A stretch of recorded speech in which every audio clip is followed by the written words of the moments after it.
Namaskar. Today's topic is Children Education Allowance and related questions. Whether reimbursement of children education allowance for third child is permissible if CEA has not been claimed for first and second child. No, reimbursement of CEA is not allowed for the third child even if not claimed for the first or second.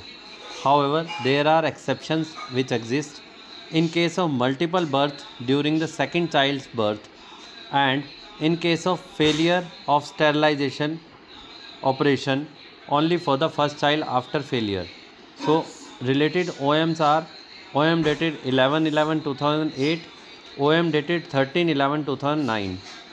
सो आपको समझ आ गया होगा, children education allowance third बच्चे के लिए नहीं मिलता है, लेकिन एक्सेप्शन ये है, यानी कि इसके अपवाद हैं कि चिल्ड्रन एजुकेशन अलाउंस जब सेकंड चाइल्ड बर्थ 2 बच्चों में होगी और जब स्टेरिलाइजेशन प्रोसेस फेलियर हो गया हो फर्स्ट चाइल्ड का, तब आपको 3 बच्चों के लिए भी मिल जाएगा।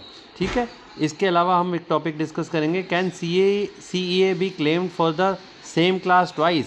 यस, अगर इसमें फेल भी हो जाते हैं तो भी आपको CEA दोबारा क्लास के लिए मिल सकता है। Yes, if a child fails in a class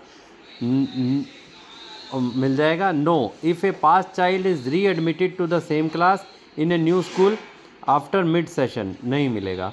तो आप एक ही क्लास को दोबारा कर रहे हैं, रिज़ल्ट ना आने पे तो नहीं मिलेगा, अगर आप फेल हो गए हैं दोबारा कर रहे हैं तो मिलेगा। ठीक है, तो आई थिंक आपको समझ आ गए होंगे। Please like and subscribe to the channel and do tune in for other videos.